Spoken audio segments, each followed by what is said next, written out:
할렐루야. 오늘도 거룩한 주일을 맞아 주님 앞에 예배하는 우리 모든 성도들의 가정에 우리 주님의 한량없는 은혜와 축복이 넘쳐나시기를 주님의 이름으로 축원합니다. 여러분, 이게 또 웬일입니까? 정말 설마 했지만 또다시 이렇게 비대면 예배로, 영상으로 예배를 드려야 하는 현실이 되어서 얼마나 안타깝고 또 마음이 무거운지 모르겠습니다. 부산의 샘토교회의 안중동 목사님이란 분이 엊그제 얼마 전에 이제 그 라디오에 출연을 했더라고요. 문재인 대통령이 그의 글을 인용을 하면서 이번에 하루아침에 아주 유명해지게 되었는데, 그분이 이제 그런 얘기를 하더라고요.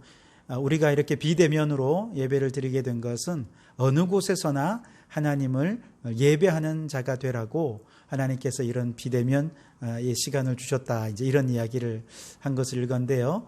네, 그렇습니다, 여러분. 비록 우리가 함께 하지 못하지만 오히려 우리의 모든 삶의 자리에서 살아계신 하나님을 만나게 되는 은혜로운 시간, 정말 믿음이 성장하는 그런 시간이 될 수 있게 되기를 바랍니다. 자, 오늘 말씀 속으로 들어가겠습니다. 오늘은 예레미야 15장 15절에서 21절 말씀을 함께 보도록 하겠습니다. 제가 봉독해 드리겠습니다. 여호와여, 주께서 아시오니 원하건대 주는 나를 기억하시며 돌보시사 나를 박해하는 자에게 보복하시고 주의 오래 참으심으로 말미암아 나로 멸망하지 아니하게 하옵시며 주를 위하여 내가 부끄러움 당하는 줄을 아시옵소서. 만군의 하나님 여호와시여, 나는 주의 이름으로 일컬음을 받는 자라. 내가 주의 말씀을 얻어먹었사오니 주의 말씀은 내게 기쁨과 내 마음의 즐거움이오나 내가 기뻐하는 자의 모임 가운데 앉지 아니하며 즐거워하지도 아니하고 주의 손에 붙들려 홀로 앉았사오니 이는 주께서 분노로 내게 채우셨음이니이다. 나의 고통이 계속하며 상처가 중하여 낫지 아니함은 어찌 됨이니까? 주께서는 내게 대하여 물이 말라서 속이는 시내 같으시니까? 여호와께서 이와 같이 말씀하시되 네가 만일 돌아오면 내가 너를 다시 이끌어 내 앞에 세울 것이며 네가 만일 헛된 것을 버리고 귀한 것을 말한다면 너는 나의 입이 될 것이라. 그들은 내게로 돌아오려니와 너는 그들에게로 돌아가지 말지니라. 내가 너로 이 백성 앞에 견고한 노성벽이 되게 하리니 그들이 너를 칠지라도 이기지 못할 것은 내가 너와 함께하여 너를 구하여 건짐이라. 여호와의 말씀이니라. 내가 너를 악한 자의 손에서 건지며 무서운 자의 손에서 구원하리라. 아멘. 오늘은 인생의 최대의 위기 속에서라고 하는 주제로 함께 말씀을 나누기를 원합니다.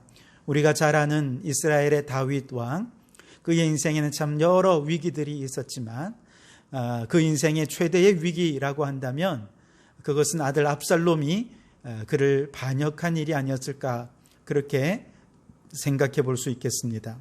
그렇게 사랑하고 믿었던 아들이 아버지를 배신했을 때, 그리고 심지어 모든 국사를 믿음으로 의논하면서 모든 일을 함께 의논하고 얘기를 나누었던, 시시콜콜한 것까지 다 얘기를 나누었던 아히도벨이 다윗을 배신하고 압살롬에게 붙어서 그렇게 배반을 하게 되었을 때 다윗은 얼마나 큰 충격에 빠졌을까요?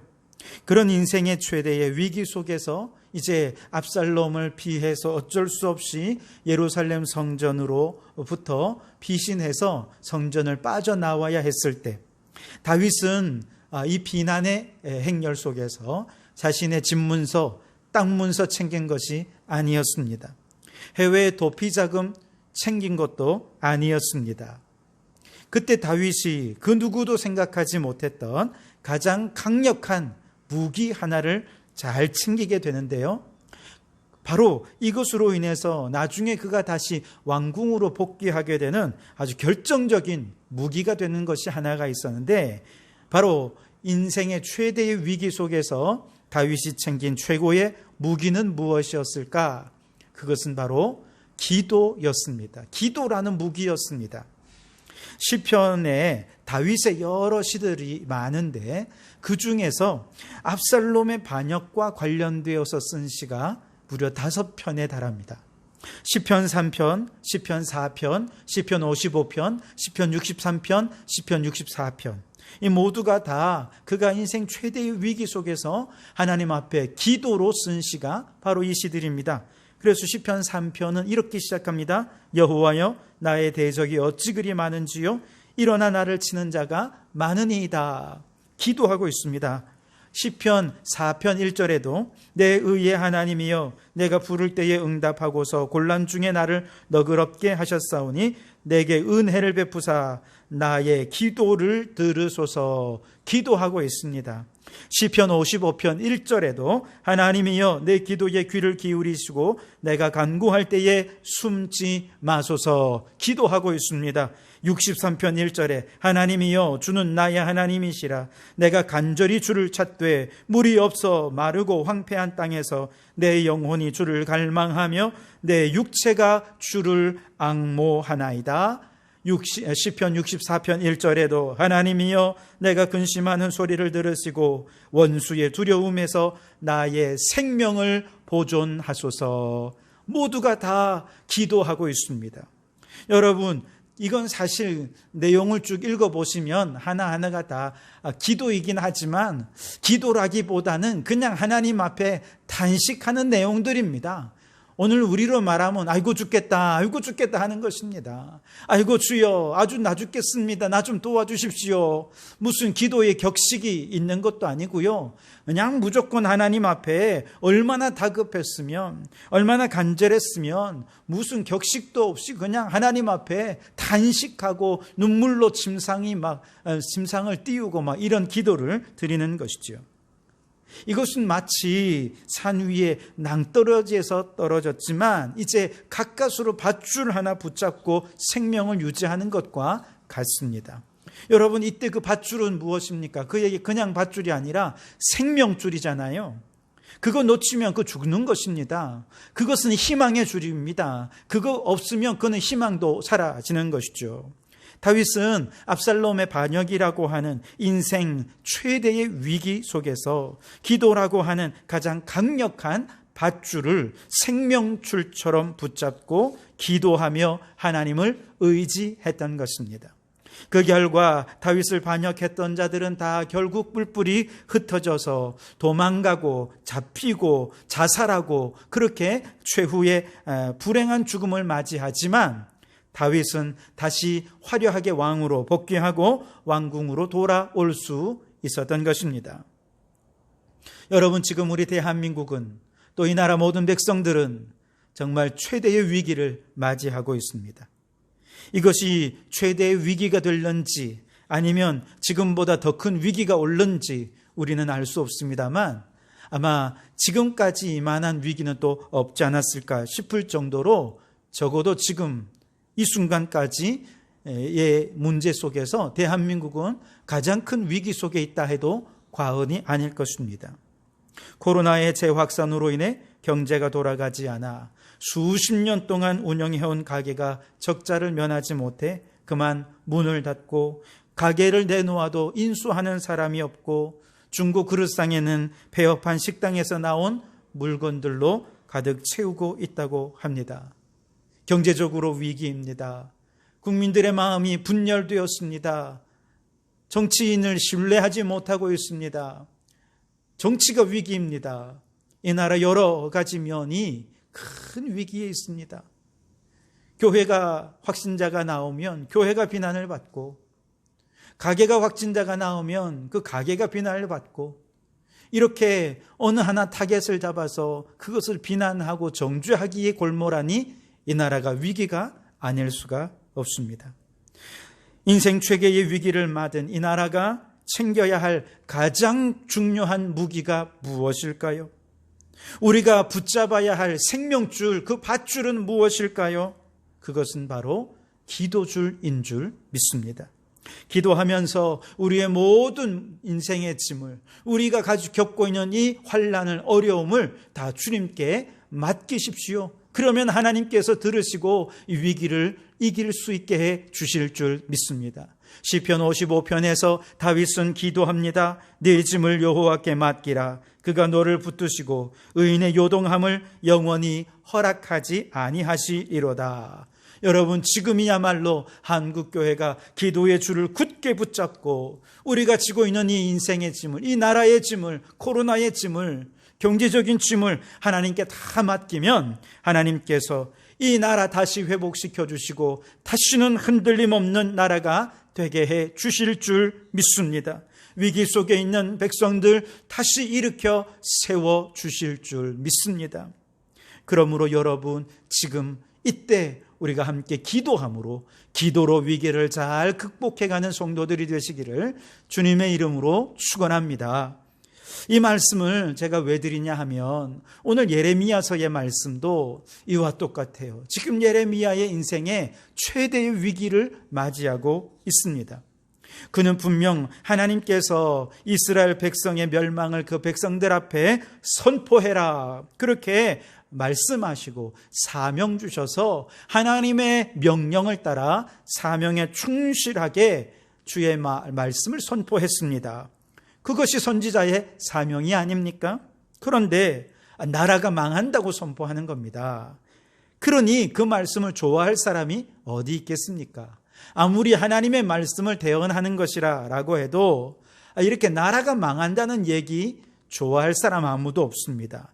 그래서 예레미야가 나라가 망할 것입니다, 이렇게 얘기하니까 사람들이 그를 욕하고 때리고 말 못하게 입을 막아버리고 감옥에 가두어버리고 아주 그를 저주하고 그러면서 얼마나 그를 괴롭히는지 모릅니다. 그래서 너무 힘들어서 다시는 하나님의 말씀을 전하지 않으려고 결심하고 또 결심해 보아도 돌아서면 다시금 그 마음이 불붙는 것 같아서 하나님의 말씀을 전하지 않고는 견딜 수가 없게 되는 것이죠. 그래서 또 말씀을 전하면 그러면 그럴수록 사람들은 그를 더 미워하고 더 고난은 심해지게 되는 것입니다. 그래서 견디다 못해 인생 최대의 위기 앞에서 지금 하나님 앞에 그가 하는 가장 중요한 일이 무엇입니까? 바로 기도줄을 붙잡는 것이었습니다.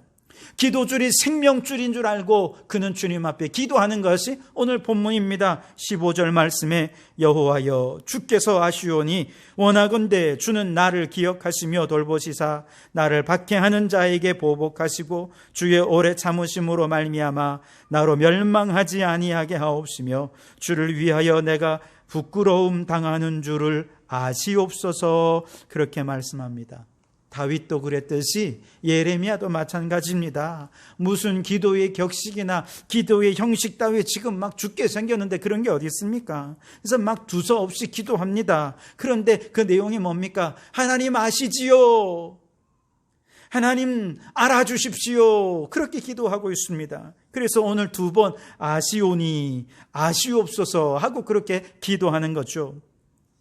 여기서 아신다라고 하는 말은 히브리어 단어의 의미는 하나님께서 지금 오늘 내 상황 속에, 내 형편 속에 직접 들어오셔서 내가 겪는 아픔, 내가 겪는 상처, 주님 직접 경험하고 계시지요, 내 아픔 알고 계시지요, 혹은 알아주십시오 라고 하는 의미인 것이죠. 사실 예레미야가 사명에서 벗어나 한눈을 팔다가 이런 고난을 당했다면 사실 억울할 것도 없죠. 그런데 그가 이렇게 고난당하는 것은 너무 사명에 집중했기 때문입니다.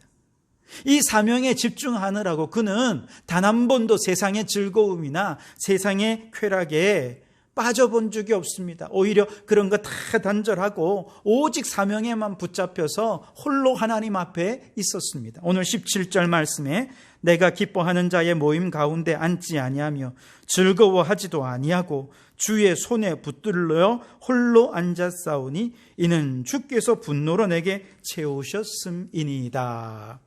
즉 우상 숭배하는 이스라엘 백성들의 죄악을 보면서 하나님의 분노로 예레미야 안에 가득 채워주십니다. 그리고 이 나라의 멸망을 외치라 사명 주셔서 이 사명 감당하는 일을 위해 사적인 즐거움 다 버리고 오직 사명에만 충실하게 살아왔는데 이 정도로 사명에 헌신했으면 하나님께서 무언가 큰 보상은 아니더라도 마음의 위로라도 좀 주시고 평안도 좀 주시고 그러면 얼마나 좋습니까? 그런데 그의 상황은 전혀 그렇지가 못합니다.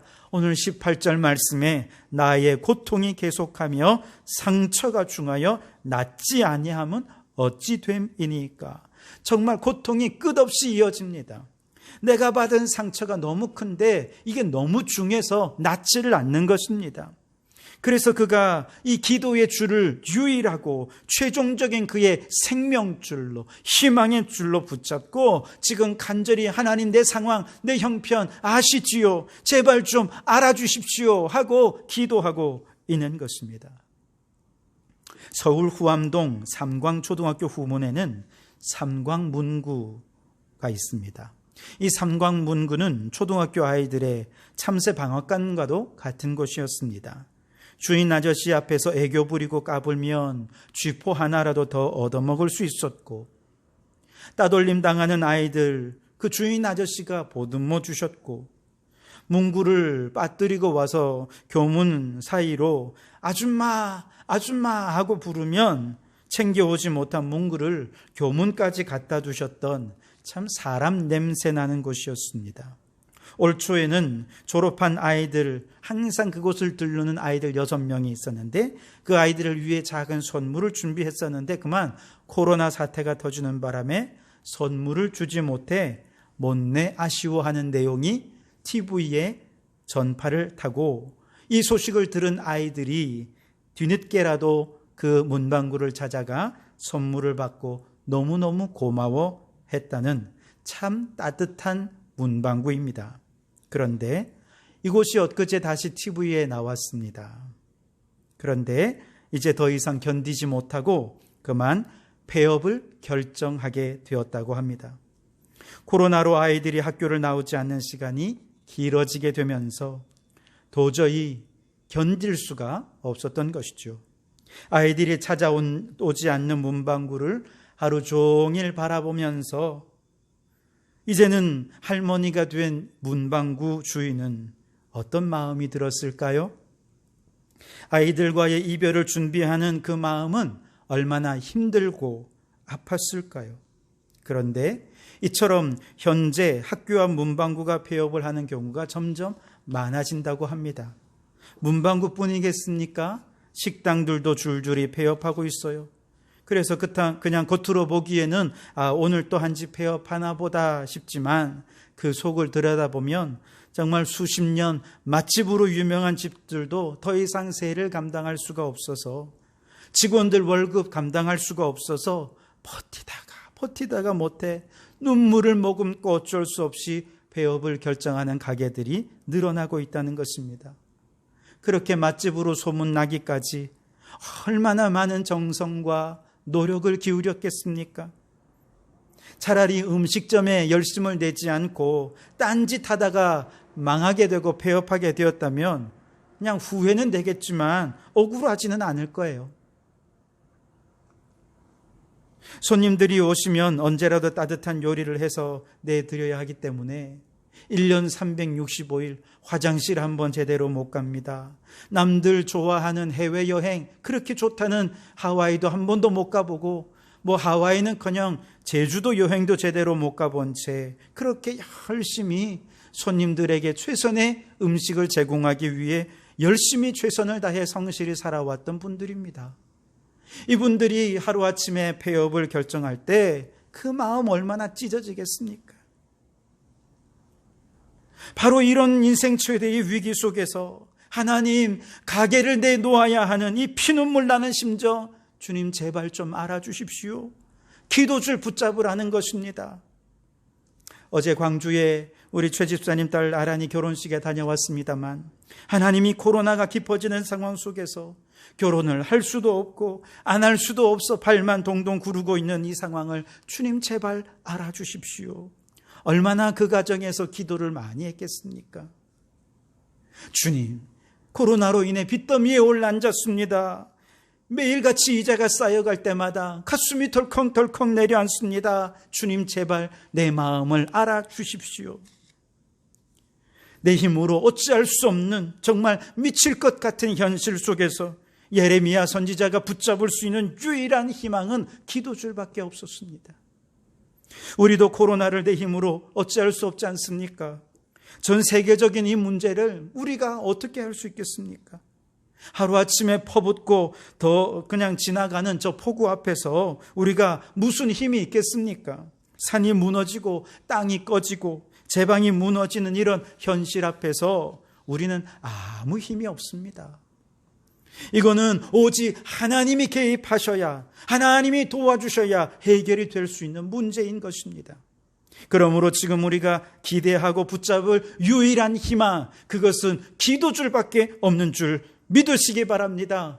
그리고 간절히 기도줄 굳게 붙잡고 주님께 모든 인생의 짐을 다 하나님께 맡겨드리면 우리 하나님 들으시고 위로해 주시고 다시 일어날 힘을 더해 주실 줄 믿습니다. 예레미야는 오직 사명에만 붙잡혀서 최선을 다해 그 사명을 감당했지만 그럴 때마다 고통은 계속되었고 상처는 중하여 낫지 않았습니다. 그래서 하나님 제발 내 형편 좀 알아주십시오 하고 기도했죠. 감사하게도 이 기도를 들으신 하나님께서 기도에 응답해 주셨습니다. 오늘 19절 말씀을 보시면 여호와께서 이와 같이 말씀하시되 내가 만일 돌아오면 내가 너를 다시 이끌어 내 앞에 세울 것이며 내가 만일 헛된 것을 버리고 귀한 것을 말한다면 너는 나의 입이 될 것이라. 그들은 내게로 돌아오려니와 너는 그들에게로 돌아가지 말지니라. 여기서 내가 돌아오라라고 말씀하시는 것은 지금 현재의 너무나도 큰 어려운 고통 때문에 하나님에 대해 조금이라도 낙심하고 절망하는 마음이 있었다면 혹은 의심에 빠지고 회의가 드는 마음이 있었다면 그거 다 떨쳐버리고 하나님만 의지하라는 것입니다. 처음 사명을 받았을 때, 처음 하나님 앞에 섰을 때의 그 뜨거운 열정, 그 순수한 소명의 자리로 다시 회개하고 돌아오라고 말씀하시는 겁니다. 이것은 마치 욥이 큰 고통 중에 정말 자신이 태어난 날조차도 원망해야 했던 너무나도 큰 고통에 빠져 있을 때 정말 이 절망했던 순간들이 얼마나 부끄러운 것인지를 나중에 하나님을 만나고서야, 하나님을 대면하고서야 그가 알게 되는데요. 그래서 욥기 가장 마지막 장에 욥은 이렇게 회개하며 자백을 합니다. 무지한 말로 이치를 가리는 자가 누구이니까 나는 깨닫지도 못한 일을 말하였고 스스로 알 수도 없고 헤아리기도 어려운 일을 말하였나이다. 그러므로 내가 스스로 거두어드리고 티끌과 제 가운데서 회개하나이다. 작은 의심 들었던 거, 그저 조금 하나님께 원망했던 거 다 회개하라는 것입니다. 잠시라도 낙심 들었던 마음, 잠시라도 절망했던 마음, 이거 고통, 내 안에 있는 고통을 하나님보다 더 크게 여겼기 때문이니까, 이런 믿음 없는 불신앙의 태도 때문이니까 그거 다 하나님 앞에 회개하고 먼저 돌이키라는 것입니다.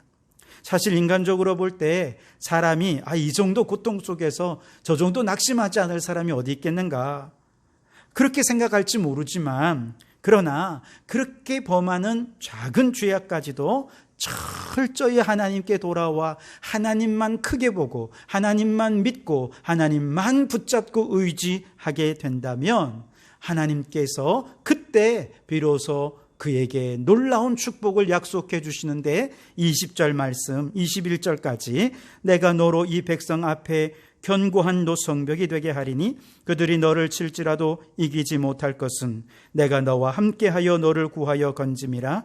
여호와의 말씀이니라. 내가 너를 악한 자의 손에서 건지며 무서운 자의 손에서 구원하리라. 아멘. 여러분, 기도하고 우리 하나님을 전적으로 의지하면 하나님이 우리를 그저 흙이나 돌로 만든 성벽이 아니라 노수로 만든 성벽이 되어서 누구도 감히 쳐들어올 수 없고 누구도 감히 무너뜨릴 수 없는 그런 성벽이 되게 해줄 거라는 것입니다. 반드시 이기고 악한 자의 손에서 구원해 주실 거라고 약속해 주고 계십니다. 현재의 위기는 이제 위기가 변하여 기회가 될 거라고 말씀하십니다. 오늘 이렇게 어려움을 당하고 고통 중에 있지만 모든 것이 합력하여 선을 이루게 해주실 분 우리 하나님이십니다. 그러니 여러분, 오늘 우리를 구원해 주시겠노라고 말씀하시고 응답하시는 이 하나님의 말씀을 믿으실 수 있기를 바랍니다.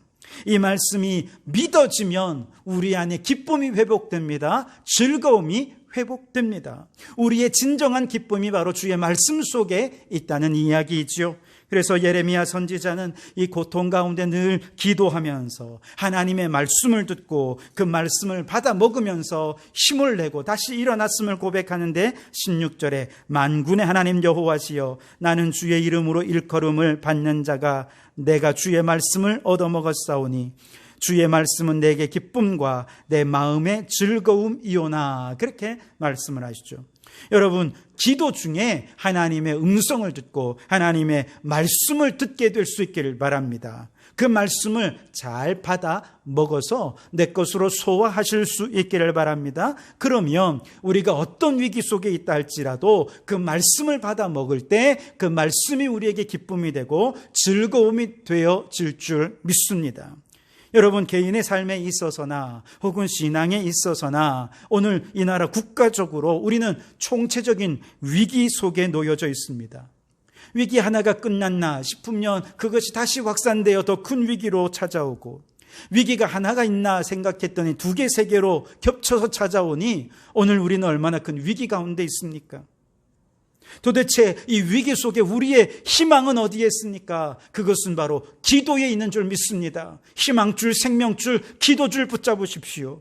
이 위기 속에서 우리의 즐거움과 기쁨은 어디에 있습니까? 기도 중에 듣는 하나님의 말씀에 있습니다. 그러므로 여러분, 인생 최대의 위기, 국가 최대의 위기 속에서 기도줄이 생명줄인 줄 알고 희망줄인 줄 알고 기도하는 여러분 되시기 바랍니다. 기도 중에 내가 너를 구원해 주겠다, 내가 너와 함께 하겠다, 내가 너를 노성벽이 되게 해 주겠다 약속하시는 하나님의 음성을 들으실 수 있기를 바랍니다. 그래서 그 위기 속에서 찡그리고 우울하게만 있지 마시고 하나님께서 주시는 충만한 기쁨, 그 기쁨으로 즐거워하고 기뻐하면서 이 위기를 기쁨으로 잘 이겨내고 극복해내는 우리 성도들이 다 되실 수 있게 되기를 주님의 이름으로 축원합니다.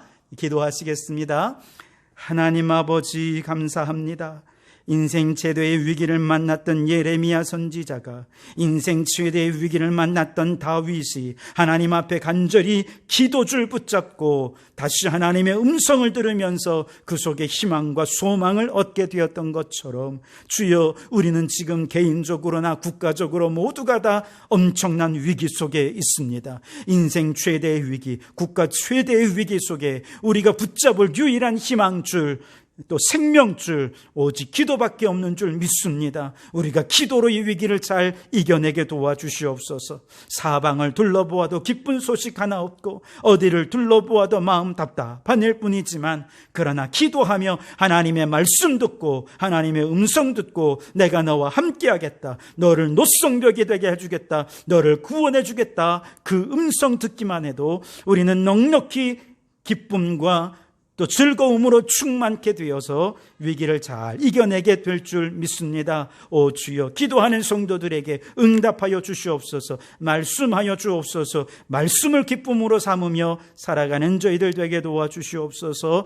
아버지, 그리하여서 참으로 국가적으로 겪는 이 모든 위기와 재난 속에 모두가 기도하며 잘 이겨서 정말 하나님께 영광을 돌려드리는 저희들이 다 될 수 있도록 도와주시옵소서. 예수님 이름으로 기도하옵나이다. 아멘.